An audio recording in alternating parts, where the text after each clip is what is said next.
할렐루야. 오늘도 하나님의 말씀 안에서 크신 은혜와 복을 누리시는 우리 모두가 되기를 주님의 이름으로 축원합니다.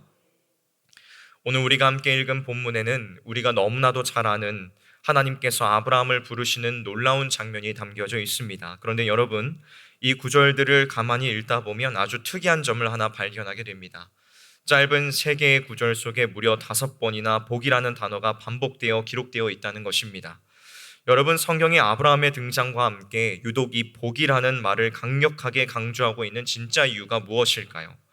이 질문에 대한 답은 바로 앞에 있는 장들인 창세기 1장부터 11장까지의 내용 안에서 우리는 발견할 수가 있습니다.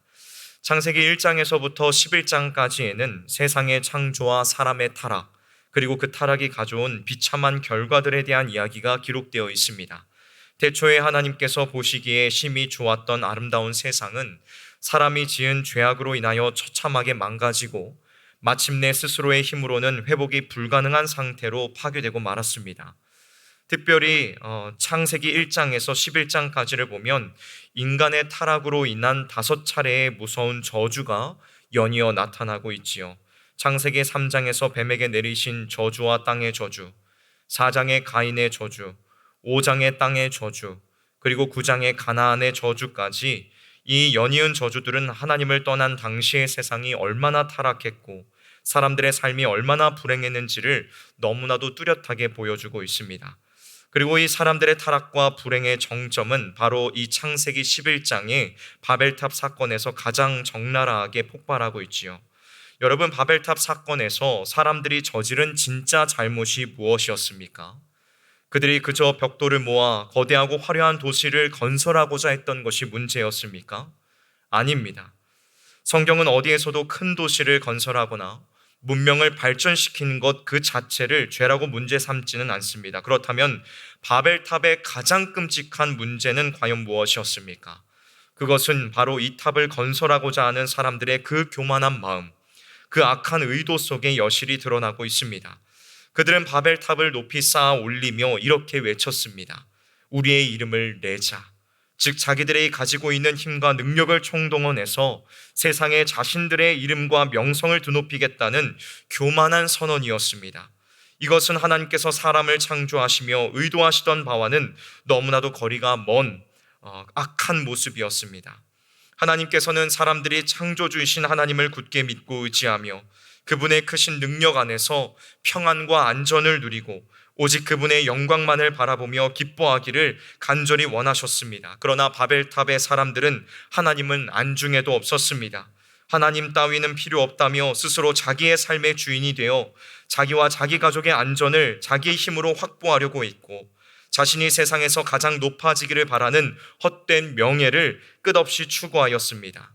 한마디로 요약하자면 바벨탑의 건설은 우리는 더 이상 하나님이 필요 없습니다라고 세상에 대놓고 소리치는 하나님을 향한 사람의 무서운 반역의 극치였다는 것입니다. 여러분, 바로 이러한 캄캄하고 절망적인 배경에서 비추어 보았을 때에 오늘 아브라함의 등장과 더불어 성경이 왜 그토록 복을 강조하고 있는지 그 이유가 아주 분명해집니다. 아브라함에게 주신 이 복은 하나님과의 친밀한 관계를 거부하고 싫어하며 하나님의 선하신 통치에 대해 반역의 주먹을 휘둘렀던 그 어리석은 사람들을 다시 살려내시기 위한 하나님의 위대한 회복의 대응책이었던 것입니다.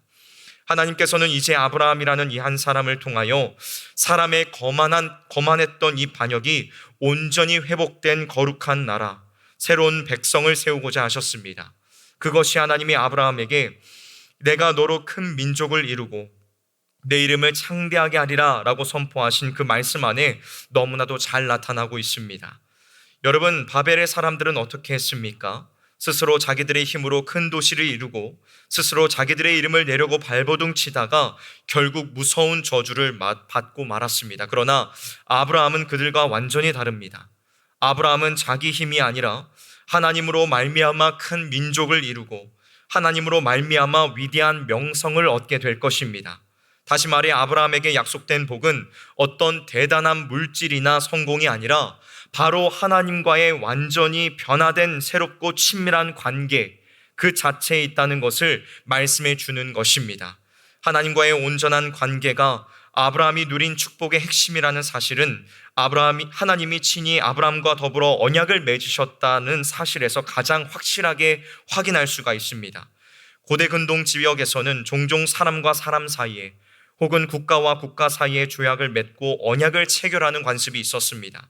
이때 언약은 그냥 종이 쪼가리에 도장 하나 찍고 끝나는 것이 아니라 그 언약을 맺는 당사자들을 죽음이 갈라놓을 때까지 변함없는 사랑과 충성의 관계로 단단하게 묶어버리는 강력한 기능을 했습니다. 마찬가지로 우리 하나님께서는 연약한 아브라함과 언약을 맺으심으로 그를 조건 없는 무조건적인 사랑의 대상으로 꽉 품어 주셨습니다. 아브라함 역시 이 언약을 통하여 내 삶의 주인이신 하나님께 절대적인 충성을 바치며 순종해야 할 복된 의무를 지니게 된 것입니다. 아브라함과 하나님의 이 거룩한 언약 관계는 창세기 17장 7절의 말씀에 아주 명확하게 드러나죠. 함께 읽어볼까요? 창세기 17장 7절 말씀입니다. 창세기 17장 7절 말씀을 함께 읽도록 하겠습니다. 시작. 내가 내 언약을 나와 너 및 내 대대 후손 사이에 세워서 영원한 언약을 삼고 너와 내 후손의 하나님이 되리라. 아멘. 이러한 놀라운 내용들로 살펴볼 때에 성경이 말하는 아브라함의 축복이란 곧 언약의 축복이라고 말할 수 있습니다. 하나님과의 긴밀하고도 끈끈한 관계, 아무도 끊어낼 수 없는 그 친밀한 사랑의 관계 속에서 여호와 하나님을 온전히 나의 하나님으로 모시고 살아가는 것, 그것이 아브라함이 누렸던 모든 축복의 가장 위대한 핵심이었던 것입니다. 그렇다면 여러분, 아브라함은 도대체 어떻게 만물의 주인이신 하나님과 이러한 놀라운 관계를 맺을 수 있었던 것일까요? 사실 우리가 성경을 통해 아브라함을 보며 발견하게 되는 가장 큰 충격과 은혜는 사람이 하나님과 친밀하고 긴밀한 관계를 맺게 되는 것이 결단코 사람의 뛰어난 능력이나 좋은 성품 혹은 치열한 노력에 달려있는 것이 결코 아니라는 사실입니다. 오직 자격 없는 자에게 거저 부어주시는 하나님이 먼저 베푸시는 무조건적인 은혜의 선물이라는 사실입니다. 여러분, 아브라함이 어떻게 하나님과 이러한 특별한 관계를 맺고 엄청난 복을 받은 것입니까?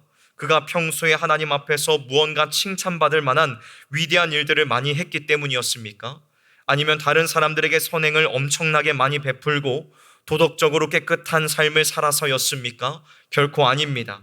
창세기를 기록한 저자는 처음 부름을 받을 당시 아브라함의 인격이나 도덕적인 됨됨이에 대해 단 한 줄도 기록하고 있지 않습니다.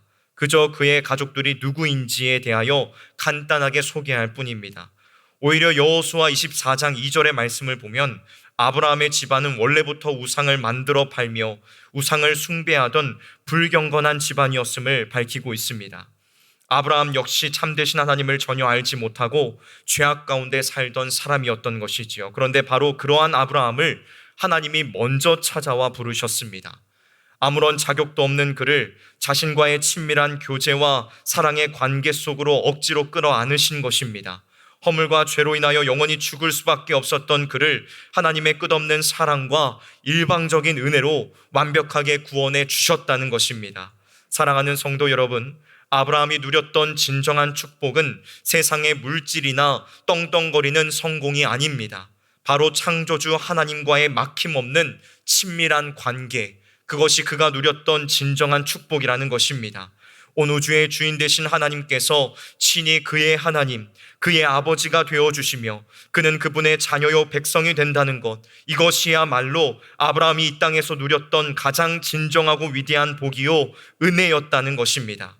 그런데 오늘 우리에게 참으로 놀랍고도 가슴 벅찬 소식이 하나 더 주어지게 됩니다. 그것은 성경은 아브라함 혼자서만 이 엄청난 복을 독차지하고 누릴 것이라고 말씀하고 있지 않다는 것입니다. 오늘 이 예배의 자리에 나와 있는, 앉아 있는 자격 없고 연약한 저와 여러분, 우리 모두에게도 완전히 동일하게 이 위대한 복과 약속이 주어져 있다는 사실입니다. 갈라디아서 3장 6절에서 9절은 이렇게 선포하고 있습니다. 우리 함께 찾아서 읽어볼까요? 갈라디아서 3장 6절에서 9절 말씀입니다.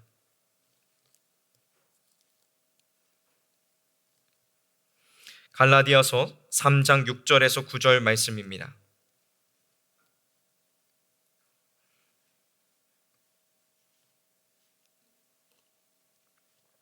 함께 읽도록 하겠습니다. 시작. 아브라함이 하나님을 믿음에 그것을 그에게 의로 정하셨담과 같으니라.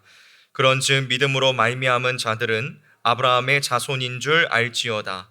또 하나님이 이방을 믿음으로 말미암아 의로 정하실 것을 성경이 미리 알고 먼저 아브라함에게 복음을 전하되 모든 이방인이 너로 말미암아 복을 받으리라 하였느니라. 그러므로 믿음으로 말미암은 자는 믿음이 있는 아브라함과 함께 복을 받느니라. 아멘. 누가 아브라함과 함께 복을 받는다고요? 네, 믿음으로 말미암은 자. 즉 저와 우리 여러분 모두는 아브라함과 함께 복을 받은 자들입니다. 주 안에서 사랑하는 성실의 성도 여러분, 우리도 역시 원래는 아브라함처럼 허물과 죄악으로 똘똘 뭉쳐 하나님과 완전히 단절되어 있던 사람들이었습니다. 내 힘으로는 구원의 여망조차 바랄 수 없었던 처참한 죄인들이었지요.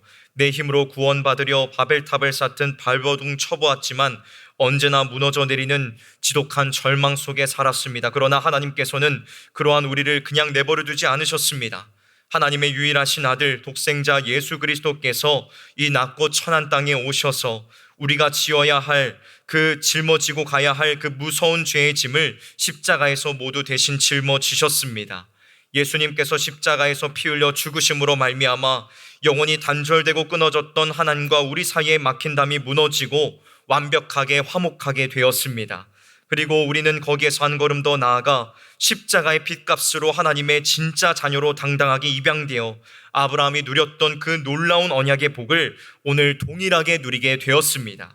이제 우리에게 하나님은 무서운 회초리를 들고 우리의 잘못을 감시하는 두려운 심판주가 아니십니다. 우리 하나님께서는 진짜 자격 없는 우리에게 놀라운 복과 은혜를 끊임없이 부어주시는 사랑이 참으로 많으신 우리의 진짜 아버지가 되십니다.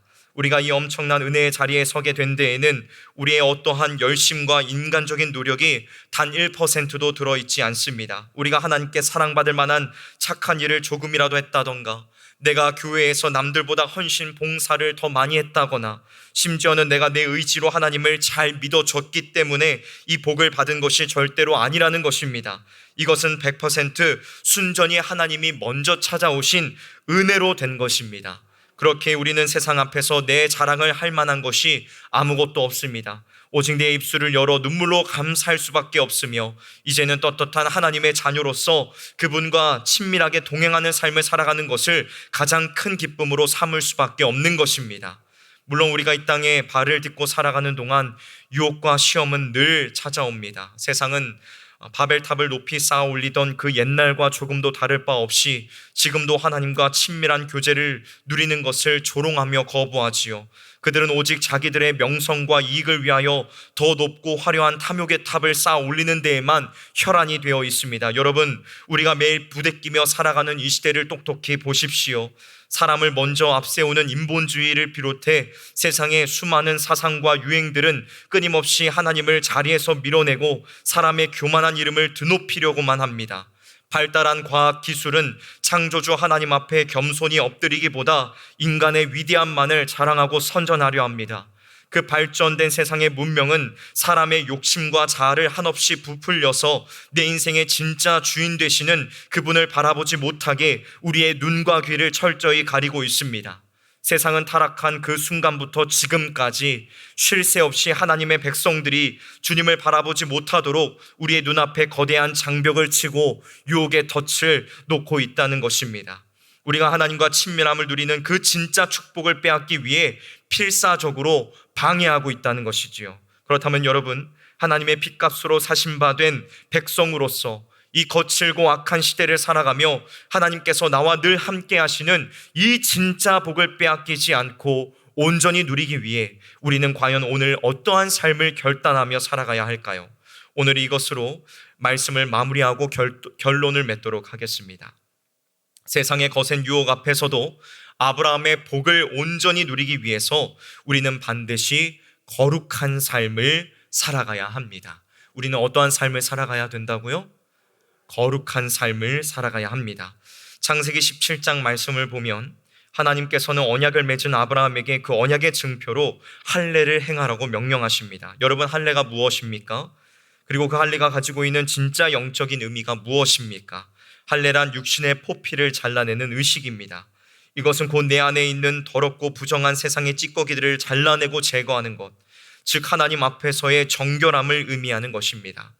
성경은 하나님의 백성들이 창조주 하나님과의 친밀한 관계를 지키고 그분이 주시는 놀라운 축복을 누리기 위해서는 반드시 우리의 몸과 마음을 세상과 구별하여 정결하게 지켜야 한다라고 끊임없이 말씀하고 있습니다. 레위기 19장 2절은 이렇게 기록합니다. 너희는 거룩하라. 이는 나 여호와 너희 하나님이 거룩함이니라 라고 말씀합니다. 히브리서 12장 14절은 이렇게 말씀을 합니다. 거룩함을 따르지 아니하고는 아무도 주를 보지 못하리라. 여러분, 우리 스스로 정직하게 가슴에 손을 얹고 한번 대답해 보십시오. 내 삶의 십자가의 거룩함이 전혀 없는데 그저 내 욕심대로 살면서 얻어낸 건강이나 많은 돈, 세상 사람들이 부러워하는 그 성공을 과연 하나님으로부터 온 복이라고 떳떳하게 말할 수 있겠습니까? 아닙니다. 그것은 하나님으로부터 온 진짜 복이라고 결코 말할 수 없습니다. 진정한 복, 영원히 마르지 않는 복은 오직 하나님 앞에서의 거룩함 속에서만 주어지는 것입니다. 왜냐하면 거룩하신 하나님께서는 오직 세상을 거슬러 거룩함을 지키려고 몸부림치는 그러한 사람들과 온전히 함께 하시기 때문입니다. 여러분, 이 분명한 사실을 굳게 믿으시기를 주님의 이름으로 축복합니다.